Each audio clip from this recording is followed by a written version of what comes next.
توی این ویدیو میخوام راجع به خشکی پوست، خشکی زبان و خشکی چشم ها که الان هم خیلی زیاد شده باهاتون گفتگو بکنم. میخوام چند تا سوال رو پاسخ بدم. آیا اینکه ما دائما از کرم ها استفاده بکنیم، از روغن ها استفاده بکنیم، از انواع لوسیون های مرطوب کننده استفاده بکنیم، از انواع ماسک های مرطوب کننده استفاده بکنیم کافیه؟ چه اعضایی باعث میشن که خشکی روی زبان، چشم و روی پوست ما ایجاد بشه و چه اعضایی در حقیقت پشتش پنهان هستن و چه مواردی در سبک زندگیمون هستش که وقتی که اینا داریم استفاده میکنیم خشکی در این نواحی هی دائما در حال افزایشه. دکتر احسان میرزایی هستم. حتما با این ویدیو همراه من باشید برای اینکه بتونید این مشکلی که الان متاسفانه خیلی زیاد شده رو برطرف بکنید.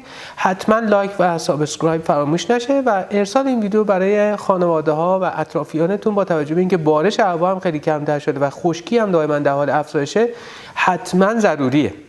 بیاید ابتدای ویدیو راجع به اینکه چه عواملی اساسا میتونن خشکی رو در بدن انسان افزایش بدن با هم گفتگو بکنیم. اگه بخوام بر اساس رفرنس های دقیق طب سنتی باهاتون گفتگو بکنم، اولین عاملی که باعث ایجاد خشکی پوست، خشکی چشم، خشکی زبان و دهان که حتی دیدید بعضیا میگن ما نصف شب به خاطر خشکی زیاد زبان از خواب بیدار میشیم و کلی اذیت میشیم و مجبوریم آب استفاده بکنیم که بارها هم در ویدیوها نهی کردم استفاده از آب رو در نیمه شب. خب پس ما چیکار بکنیم که این اتفاق نیفته؟ اولین عاملی که بخوام بر اساس رفرنس ها بهش اشاره بکنم موضوع هواست. هوا الان متاسفانه به خاطر پدیده النینو و پدیده اینی که در دنیای مدرن متاسفانه طبیعت در حال نابودی مطلقه و طبیعت متاسفانه در حقیقت نظمش به هم خورده، پدیده النینو اتفاق افتاده. شما میبینید در یک کشوری که اصلا بارانخیز نبوده باران میآید و در کشور ما تو شهرهایی که مثلا بارانخیز بودن دیگه بارون نمیاد و بارون قطع شده. خب علتش چیه؟ پدیده النینوست. در دنیای مدرن متاسفانه این اتفاق رخ داده و بشر داره آرام آرام بیماری‌های خودش رو با مدرنیته افزایش میده. حالا ما باید چیکار بکنیم؟ ما که الان در این چند سال گذشته در کشورمون ایران خشکی بیشتر شده و حتی کشورهای جنوب اروپا هم همینطوری خشکی داره درشون بیشتر میشه و همونطور که دارید میبینید حتی آمار مرگ و میر در بین کشورهای اروپایی هم داره افزایش پیدا میکنه به خاطر اینکه خشکی هم داره در اون کشورها افزایش پیدا میکنه. خب باید چیکار بکنیم؟ اولا اینکه مصرف مایعاتتون رو بیشتر بکنید و مصرف غذاهای سرخ کردنی رو کاهش بدید. خب بعضیا میگن که خب مثلا میل به استفاده از آب و مایعات در طول روز ندارم. عیبی نداره. غذاهایی که میخوای استفاده بکنین سعی بکن غذایی باشه که رطوبت بیشتری دارن. قبلا در یک ویدیو دیگه در موضوع آش‌ها و سبک زندگی سالم و البته در دوره سالم شو هم مفصل توضیح دادم که انقدر موضوع آش و استفاده از غذاهای آبکی و رطوبی در سبک زندگی ما ایرانی‌ها زیاد بوده که حکما اصلا اومدن کنار مطبخ که غذا درست می‌کردن یک محل دیگری رو در زندگی قدیم ما ایرانیان تعبیه کردن به نام آشپزخانه. پس استفاده از انواع آش‌ها با توجه به شهری که در سکونت دارید رو به شدت توصیه میکنم. رطوبت بدنتون افزایش میده. استفاده از کدو، نکته بعدی که خیلی مهمه استفاده از کدو. چه کدو خورشتی، چه کدو مسما که این کدوهای در حقیقت تنبل هستن میتونید ازشون استفاده بکنید. این کدو تنبل ها هم رطوبت دهنده خوبی هستن اما کدو خورشتی ها رطوبت بسیار بیشتری ازشون دارن. پس سعی بکنید خورش کدو در سبک زندگیتون باشه، اون کدو رو استفاده بکنید و رطوبت بسیار خوبی میتونه به بدن بده. نکته بعدی اینه که اونایی که امکانشو دارن توی خونه لطفاً به خصوص در فصل پاییز و زمستون که خشکی به خصوص در شهرها خیلی بیشتر میشه از دستگاه بخور استفاده بکنید. اگر بخور سرد دارید از بخور سرد، اگر بخور گرم دارید از بخور گرم، منتها در حدی نشه که حرارت خونه خیلی افزایش پیدا بکنه. این روش هم خودش در افزایش رطوبت پوست میتونه کمک بکنه و حتی در پیشگیری از خشکی چشم میتونه به شما بسیار کمک بکنه.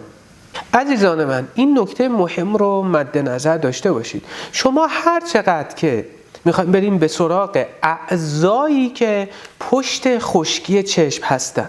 شما هر چقدر که از ادویجات و داروهایی که درجه گرمی و خشکی زیادی دارن استفاده بکنید، خشکی در روی زبان، چشم و پوستتون افزایش پیدا میکنه. مثلا استفاده از فلفل، مثلا استفاده از سوسیس و کالباس که ادویه زیاد دارن، مثلا استفاده از سرخ کردنی ها، مثلا استفاده از شکلات و قهوه زیاد، این مثلا استفاده از زیره که زیره اگر زیاد استفاده بشه و بیش از حد استفاده بشه میتونه خشکی پوست و پیری زودرس پوست رو ایجاد بکنه و چروک در روی پوست میتونه ایجاد بکنه. پس خیلی این مهمه که سعی بکنید از داروهایی که مثلا شما اگر چشمت خشک شده احساس میکنید، من راجع به خشکی چشم یه ویدیو دارم مفصل، برید اون رو ببینید، احساس میکنید که گوشه چشمتون خاک رفته و احساس خشکی در چشماتون دارید، یا نصف شب با تشنگی بیدار میشید، زبونتون خشک و اذیتتون میکنه، و یا اینکه پوستتون اگزما داره، در فصل پاییز و زمستان ترک میخوره. خب نه علامت‌های خشکی هستن دیگه. تا میتونید از ادویه‌جات استفاده نکنید، سرخ کردنی‌ها رو کنار بگذارید، فست فودها سعی بکنید اینا رو کمتر استفاده بکنید که اینها خودشون خشکی رو افزایش میدن. نکته بعدی اینه که اگر میخواید خشکی پوست، خشکی زبان و خشکی چشم به سراغتون نره، سعی بکنید که در کنترل اعراض نفسانی، یعنی موضوعات عصبی که براتون اتفاق میفته، خیلی آرامش خودتون حفظ بکنید. سعی بکنید از تنش‌های عصبی دوری داشته باشید، چون تنش‌های عصبی هرچی بیشتر بشن میتونن باعث خشکی بیشتر بشن. نکته بسیار مهمتر که حتما اگر تا الان ویدیو رو لایک نکردید و یا سابسکرایب نکردید در چنل من عضو نشوید، لطفا این کار رو انجام بدید، به خاطر اینکه این باعث میشه که خیلی از هموطنان دیگه بتونن از این ویدیو استفاده بکنن و ببیننش و به سلامت برسن. خیلی این نکته مهمه. خانم‌های عزیز، بزرگواران، عزیزان، لطفا از ریکاد، مواد شوینده متعددی که الان باب شده، مثلا وایتکس رو با مواد شوینده دیگه ترکیب میکنن و برای تمیز کردن منزل استفاده میکنن. خب خود اینا خشکی پوست رو زیاد میکنه و شما فکر نکنید وقتی که دارید از کرم ها، ریکا، وایتکس و اینا استفاده میکنید فقط روی پوستتون داره جذب میشه. نه، در منابع دقیق طب ایرانی اومده شما از طریق پوست دارید در حقیقت دارو رو وارد خونتون میکنید و میتونه حتی بر روی کبد شما هم اثر سوء داشته باشه. پس به هیچ وجه از اینها استفاده نکنید. و نکته آخر که بسیار بسیار مهمه، قبلا در ویدیوهای دیگه هم خدمت شما گفتم، اگر که شما خشکی چشم دارید و اگر خشکی زبان دارید، در کنار پرهیز از مواردی که خدمت شما عرض کردم، سیر خام و پیاز خام رو به هیچ وجه ازش استفاده نکنید، چون میتونه خشکی روی زبان و خشکی روی چشمتون رو بیشتر و بیشتر و بیشتر بکنه و آسیب جدی‌تر بشه.